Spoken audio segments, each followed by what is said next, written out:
స్వాముల వారు తమ స్థానాన్ని మాకిచ్చారు. మేము సదానంద స్వామి కాదు, స్వామి గౌరవానందులం. నేను బాలమహాయోగి గారి ముఖ్య సహచరుణ్ణి, ప్రథమ శిష్యుణ్ణి.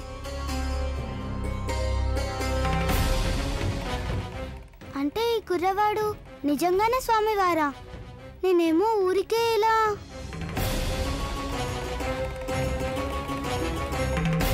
మీ వితంతువులంతా చాలా అదృష్టవంతులు. ఎందుకంటే బాలయోగి గౌరవానంద స్వామి ఇక్కడ మీతో పాటు భోజనం చేయడానికి అంగీకరించారు. పొరపాటు ఖచ్చితంగా మా మఠం వాళ్ళదే. వాళ్ళు ముందే మీకు చెప్పకపోవడం పొరపాటు. గౌరవానందుల వారు బాలయోగి. వారిని మేము ఒకనాటి సచ్చిదానంద స్వామి అవతారంగా భావిస్తాం. అలాగా?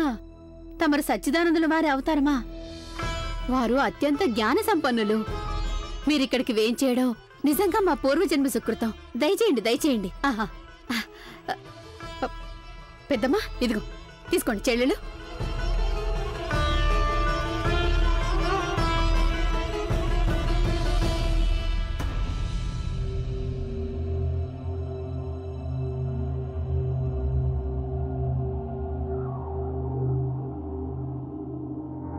వదలండి. నోర్ముయ్, నన్ను ఎందుకు అక్కడికి మాట్లాడుకు నువ్వు.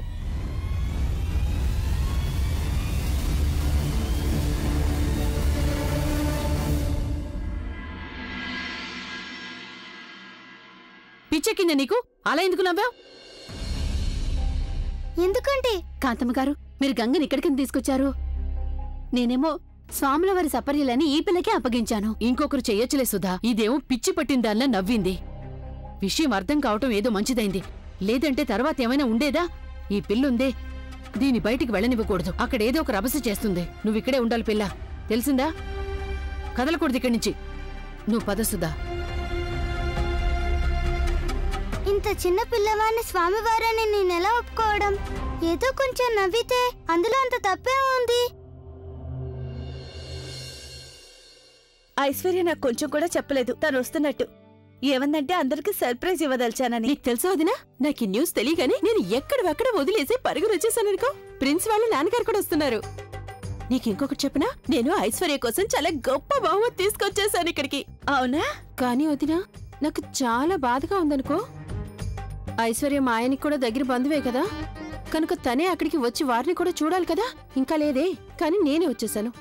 పోనీ వదినా, దీన్ని నువ్వు ఏమనుకుంటావు అనుకో. నేను మాత్రం నా తరపు బంధుత్వం ఇక్కడ ఉంది కనుక వచ్చాను. పాలక్ పనీర్,